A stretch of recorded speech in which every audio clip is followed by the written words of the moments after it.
Hi friends, சூப்பரான அப்டேட்டுங்க. ஒரு பக்கம் பார்த்தீங்கன்னா மீனாவுக்கு ஏற்பட்ட பயம் ரொம்பவே பயந்துட்டாங்க. மீனா பாட்டி சொன்ன விஷயத்தால் மீனா ரொம்பவே அதிர்ச்சி அடையாங்க. நள்ளிரவில் நடந்த பகை சம்பவம் சிறகடிக்க ஆசைஸ்தில பற்றி பார்க்கலாமா ஃப்ரெண்ட்ஸ். ஒரு பக்கம் பார்த்தீங்கன்னா மீனா அந்த சாமியார் சொன்னதையே வச்சு யோசிச்சுட்டே இருக்காங்க. மீனாவில் கோவிலில் பார்த்த சாமியார் ஒருவர் அவரை உரை விட்டே போக சொன்ன நிலையில் அவரை பற்றி பகீர் தகவலை பற்றி ஒருவர் சொல்லியிருக்கு. இதை பற்றி தான் பார்க்கலாம். தீபாவளி கொண்டாட்டத்திற்காக அண்ணாமலையின் சொந்த ஊருக்கு அனைவரும் சென்றிருக்கிறார்கள். அங்கு சென்று முத்துவுடன் கோவிலுக்கு சென்றிருந்தார். அப்போது அங்கு வந்த சாமியார் ஒருவர் மீனாவை பார்த்து இந்த ஊரை விட்டு போயிரு என்று சொல்லி அதை கேட்ட மீனா மிரண்டு போனார். பின்னர் வீட்டுக்கு வந்ததும் பின்னரும் அதே நினைப்பாகவே இருக்கிறாள் மீனா. வீட்டில் உள்ள அனைவரும் ஆடிப்பாடி சந்தோஷமாக இருக்க மீனா மட்டும் அந்த சாமியாடி சொன்னதை நினைத்து ஒரு ஓரமாக இதனடுத்து இன்றைய எபிசோட் என்ன நடக்கிறது என்பதை பற்றி தான் முழு எபிசோடும் போச்சு. அது மட்டும் இல்லாமல் விஜயாவுடன் முத்து, ரோகிணி, மனோஜ், ரவி, ஸ்ருதி ஆகியோர் டான்ஸ் ஆடிக்கொண்டிருக்க மீனா மட்டும் சோகமாக நிற்பதை பார்த்து முத்துவின் அவிடம் சென்று நான் அப்போதிலிருந்தே உன்னை கவனிச்சுட்டு தான் இருக்கேன் மீனா, சோகமாவே இருக்கு, என்ன ஆச்சு மீனா என்று கேட்கிறார். அதற்கு மீனா கோவில் நடந்த விஷயத்தை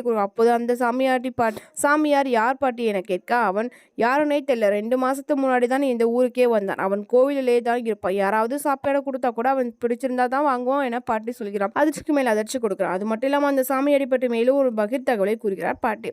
அதன்படி அவர் என்ன சொன்னாலும் நடக்கும் என சொல்லும் அவர்.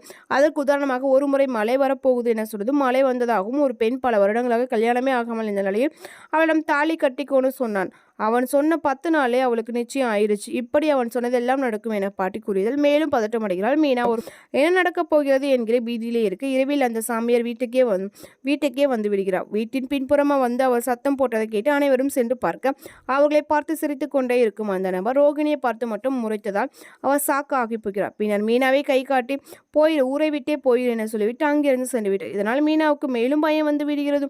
மறுபுறம் ரோகிணி அவரது அப்பாவுக்கு திதி கொடுப்பதாக இந்த கோயிலில் அமைந்துள்ள ஒரு ஊரில் ஒரு சாவு விழுந்தது. அருகில் உள்ள வேறு ஒரு கோவிலுக்கு ரோகிணியை வர சொல்லியிருக்கிறார்கள் லட்சுமி. இதையடுத்து என்ன ஆனது என்பது பற்றி தான் இந்த எபிசோட பார்க்கலாம். என்ன ஆனதுன்னு பார்த்தா இன்னும் ரோகிணியோட எல்லா திட்டமும் மீனா தெரிஞ்சுக்கிறாங்க. அதாவது மீனாவை பற்றின ரோகிணியை பற்றின எல்லாமே மீனா ஒன்று விடாமல் தெரிஞ்சுக்கிறாங்க. அது மட்டும் இல்லாமல் என்ன ஆச்சுன்னு சொல்லி பார்த்தோம்னா மீனா மீனா நிற்கிறாங்க.